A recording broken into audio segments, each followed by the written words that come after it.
खर्चा मेरे पैसों से लेकिन प्यार किसी और से।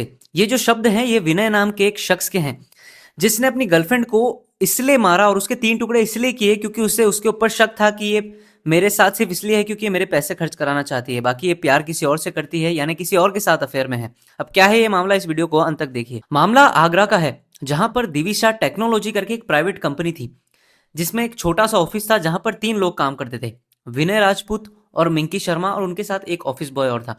अब यहाँ पर जो मिंकी शर्मा थी ये एचआर की पोस्ट में वहां पर काम कर रही थी और जो विनय राजपूत था वो अकाउंटेंट की पोस्ट पे वहां पर काम कर रहा था। अब यहाँ पर वो दोनों एक दूसरे को जानते थे क्योंकि ऑफिस एक ही था। अब यहाँ पर 2 साल 3 साल निकलते हैं, दोनों ही एक दूसरे के साथ रिलेशनशिप में आ जाते हैं, एक दूसरे को प्यार करने लगते हैं। अब यहाँ पर कुछ टाइम बीतता है और विनय बोलता है कि अब हमें शादी कर लेनी चाहिए क्योंकि मैं तुमसे बहुत प्यार करता हूँ। यहाँ पर जो मिंकी होती है वो उसे शादी के लिए हाँ कर देती है, लेकिन वो बोलती है मुझे 6 महीने का टाइम चाहिए। अब यहाँ पर 6 महीने का टाइम निकल जाता है। विनय उसे हमेशा बोलता था कि चलो अब घर वालों से बात करो, क्योंकि इनके रिलेशनशिप के बारे में घर वालों को पता थी तो शायद मना नहीं करते।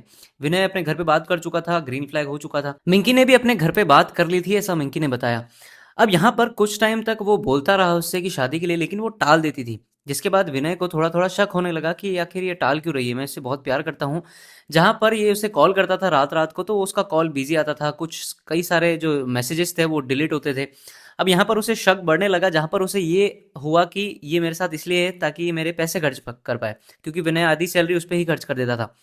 यहाँ पर उसे शक होने लगा और उसका शक इतना ज्यादा हैवी हो गया उसके माइंड पे कि उसने मिंकी को मारने का प्लान बनाया। अब आता है 17 जनवरी का दिन, जहां पर विनायक जो ऑफिस के सीसीटीवी का तार होता है वो काट देता है ताकि फुटेज कैप्चर ना हो पाए। अब यहाँ पर वो एक नारियल जो काटते हैं जिससे उसको बहुत तेज धार करवाता है, इतना कि एक ही बार में नारियल कट जाए। 23 तारीख को प्लान बनाते हैं कि आज मैं इसका कर ही दूंगा काम तमाम। यहाँ पर वो उस दिन ऑफिस बॉय को छुट्टी दे देता है और जब मिंकी ऑफिस में आती है तब इनकी फिर से बहस होने लग जाती है एक ही चीज को लेकर कि शादी वगैरह जो भी कर रहे थे। निकलने के समय हो ही रहा था कि अचानक जैसे ही ये फिर से बहस करते हैं, जो विनय था उसने चाकू निकाला और सीधा मिंकी के ऊपर वार कर दिया और उसकी तुरंत वहीं पर मौत हो गई।